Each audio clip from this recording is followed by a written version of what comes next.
दोस्तों, इंडिया में लोग समझते हैं कि जो चीज़ ज़्यादा बिक रही है वो अच्छी ही होगी। एंड यही चीज़ सबसे ज़्यादा बड़ी गलती करवाती है हमारे इंडियन बायर से, और ये चीज़ गाड़ियों में भी एप्लीकेबल है। पर असली सच हम अक्सर इग्नोर कर देते हैं। गाड़ी का ट्रू वैल्यू उनकी सेल्स डिसाइड नहीं करती, उनकी इंजीनियरिंग डिसाइड करती है। तो आज मैं आपको वो टॉप गाड़ियाँ बताऊंगा जो एक्चुअल में इंडिया में ओवर हाइप्ड है, बट स्टिल लोग बहुत ज़्यादा खरीद रहे हैं। और जब आप इन गाड़ियों के पीछे छिपी science, physics, safety, engine behaviour और रियल वर्ल्ड इंडियन ड्राइविंग देखने जाते हो तो आपको ये गाड़ियाँ बहुत ज़्यादा अंडर पावर्ड फील होती हैं। आप देखते हैं ये गाड़ियाँ एक्चुअल में इंडियन रोड्स या कुछ पर्टिकुलर इंडियन कंडीशंस के अकॉर्डिंग बनी ही नहीं है, और इनको उन्हीं के ऊपर सबसे ज़्यादा सेल करा जा रहा है। इस वीडियो का पर्पस किसी भी ब्रांड को बुरा बोलना नहीं है, बस इसका पर्पस आपको एक स्मार्टर और टेक्निकल बायर बनाना है। तो गाइस जल्दी से वीडियो को शुरू करते हैं, पर उससे पहले अगर आपने चैनल को अभी तक सब्सक्राइब नहीं किया है तो चैनल को जल्दी से सब्सक्राइब कर लीजिए ताकि आपसे ऐसी वीडियोस बिल्कुल भी मिस ना हो। सबसे पहले इस लिस्ट पर आती है मारुति की वैगनआर। हाइट ज़्यादा है, स्टेबिलिटी कम। वैगनआर इंडिया की फेवरेट सिटी कार है, पर साइंटिफिकली ये टॉल बॉय डिज़ाइन हाईवे के लिए बना ही नहीं है। अब ऐसा क्यों है मैं आपको अच्छी तरह से बताता हूँ। देखिए, इस गाड़ी का जो सेंटर ऑफ ग्रेविटी है वो बहुत ज़्यादा हाई है, जिसकी वजह से इमरजेंसी स्वर्व में गाड़ी अनस्टेबल हो सकती है। लो कर्व वेट है गाड़ी का, जिसकी वजह से क्रैश एनर्जी गाड़ी एब्जॉर्ब भी नहीं कर पाएगी, और 3 सिलेंडर इंजन का नेचुरल इम्बैलेंस NVH क्रिएट करता है। राइट, ये गाड़ी सिटी के लिए तो परफेक्ट है, बट हाईवे के लिए ये बहुत ज़्यादा ओवररेटेड और ऑयल से बहुत ज़्यादा अनसुटेबल है। बट स्टिल लोग बोलेंगे बजट कम है, हमें गाड़ियाँ हाईवे पे ले जानी है, ट्रैवल करना है, ये वो सो। बट गाइस ये गाड़ियाँ हैं, इनको आप इतना बेसिक साइंस देखकर तो आपको लेना ही पड़ेगा, राइट? अदरवाइज आप ही लोग हादसे का शिकार होंगे। अगली गाड़ी है मारुति की एस्प्रेसो। एसयूवी लुक है, बट इस गाड़ी की फिजिक्स बहुत वीक है। एस्प्रेसो को लोग मिनी एसयूवी बोल तो देते हैं, पर साइंस के हिसाब से track plus high centre of gravity, यानी इस गाड़ी का जो ट्रैक है बहुत ज़्यादा नैरो है, और हाई सेंटर ऑफ ग्रेविटी की वजह से इस गाड़ी के अंदर रोल ओवर ज्योमेट्री बहुत ही ज़्यादा है। ऑल्सो इसका स्ट्रक्चर लाइट वेट है। क्रैश रेटिंग ओल्ड जनरेशन के अंदर एक्सट्रीमली पुअर है, और ये गाड़ी डिज़ाइन की वजह से सिर्फ और सिर्फ बिकती है। अदरवाइज इसकी इंजीनियरिंग इसको बिल्कुल भी सपोर्ट नहीं करती है। ओवररेटेड है ये गाड़ी, हाँ जी बिल्कुल। डिज़ाइन के लिए बिकती है डेफिनेटली। लोग फिजिक्स क्यों नहीं देखते? बिकॉज हमें तो गाड़ी चाहिए, गाड़ी चलाने के लिए चाहिए, कितना ही कुछ हो जाएगा, बहुत कुछ हो सकता है गाइज। अगली गाड़ी है मारुति की स्विफ्ट। स्पोर्टी इमेज है गाड़ी की, बट बहुत ही ज़्यादा हल्का प्लेटफॉर्म है। स्विफ्ट का हाइप अनमैच्ड है इंडिया में, पर इस जनरेशन में हार्ट टेक प्लेटफॉर्म लाइट है। टोरोजनल रिजिडिटी गाड़ी की बहुत ज़्यादा लो है, और हाई स्पीड में बॉडी फ्लेक्स फील होती है। जब आप हाई स्पीड में गाड़ी चलाते हो तो आपको गाड़ी का कॉन्फिडेंस नहीं आता है। 3 स्टार क्रैश रेटिंग है। नेचुरल स्पीड इंजन कम टॉर्क पैदा करता है। RPM हाई है, इस वजह से गाड़ी के अंदर थर्मल स्ट्रेस बहुत ज़्यादा पैदा होता है। पर तब भी लोग बोलेंगे फन कार है, लेकिन जितनी हाइप है कम से कम उसको इंजीनियरिंग तो सपोर्ट करे। आई गेस हम मारुति से इतना तो एक्सपेक्ट कर ही सकते हैं। अगली गाड़ी आती है टाटा पंच। ये गाड़ी सेफ है, पर अंडर पावर्ड है साइंस के मामले में।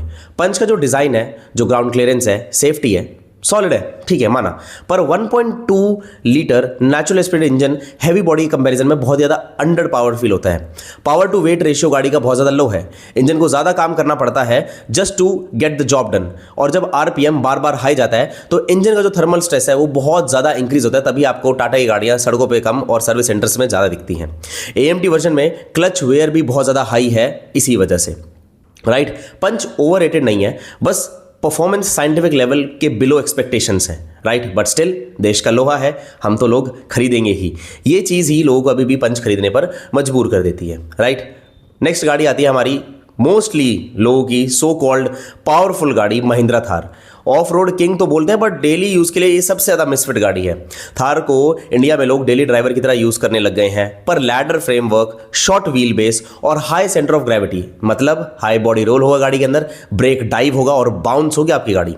इंजीनियरिंग कहती है ऑफ रोड के लिए ठीक ठाक है ये गाड़ी, हाईवे और सिटी डायनेमिक्स के लिए ये गाड़ी बहुत ज़्यादा कॉम्प्रोमाइज परफॉर्मेंस आपको देगी, ठीक है? इसकी हाइप ह्यूज है, पर गाड़ी का नेचुरल DNA डेली कम्यूट के लिए बना ही नहीं है गाइस। अगर आपको इसको ऑफ रोडिंग के लिए जाना है तब भी ये गाड़ी प्रॉपर अप्रोच और डिपार्चर एंगल नहीं रखती है। इसके कंपैरिजन में आप जिमनी और फोर्स गुरखा पे फिर भी ट्रस्ट कर सकते हैं, बट क्या ही कर सकते हैं, हमें तो लेनी है क्योंकि गाड़ी का टॉरा है।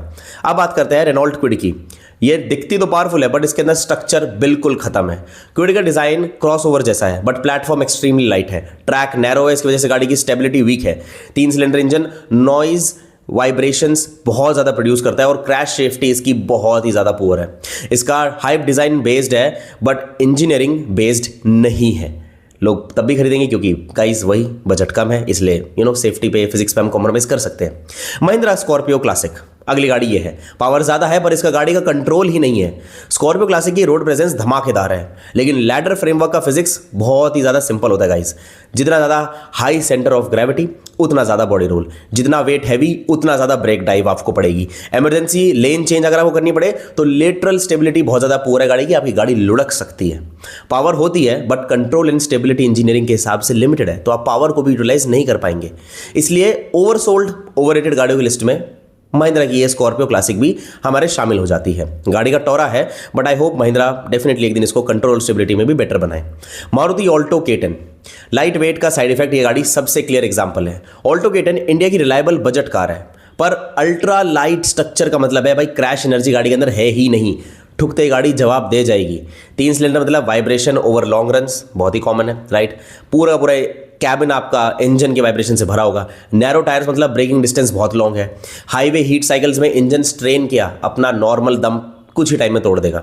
सिटी ओनली कार है बट लोग इसे ऑलराउंडर समझकर इसको हर जगह पे ले जा रहे हैं, हर जगह चलाए जा रहे हैं। इस वजह से ये गाड़ी बहुत ज़्यादा ओवररेटेड की लिस्ट में टॉप पर है। गाइस अगर आपको ये वीडियो अच्छी लगी तो प्लीज़ चैनल को करें सब्सक्राइब, और अगर आप चाहते हैं कि मैं इंडिया की मोस्ट अंडररेटेड गाड़ियां जो एक्चुअल में वैल्यूएबल है वो लाऊं, तो आप बस कमेंट सेक्शन में लिख दीजिए अंडर वैल्यूड कार्स, ठीक है। अब बात करते हैं इस लिस्ट में टॉप पे, वो है निसान मैग्नाइट या रेनॉल्ट की काइगर AMT। ये वैल्यू ऑन पेपर तो जरूर है बट रोड के ऊपर ये बहुत बड़ा स्ट्रेस है। मैग्नाइट काइगर वैल्यू मशीन तो जरूर है पर AMT गियरबॉक्स का साइंस इन्हें बिल्कुल भी नहीं पता है। क्लच वेयर बहुत ज़्यादा हाई है गाड़ी का, हीट टॉलरेंस बहुत लो है, jerkiness equal to mechanical shock load, इतनी ज़्यादा जर्क करती है गाड़ियाँ कि आप सोच भी नहीं सकते जब इनके अंदर ज़्यादा लोड होता है। टर्बो वेरिएंट में इंटरकूलर इतना स्मॉल है कि हीट को मतलब क्या ही बोलूँ, सोख ही नहीं कर पाता वो चीज़। लाइट प्लेटफॉर्म है, इसका मतलब हाई स्पीड पर आपको स्टेबिलिटी कम मिलेगी। पेपर पे स्ट्रॉन्ग है पर रियल वर्ल्ड इंजीनियरिंग में बहुत ही एवरेज गाड़ी है। गाइस अगर आपको वीडियो अच्छी लगी तो चैनल को जरूर सब्सक्राइब करें और मिलते हैं अगली वीडियो के अंदर।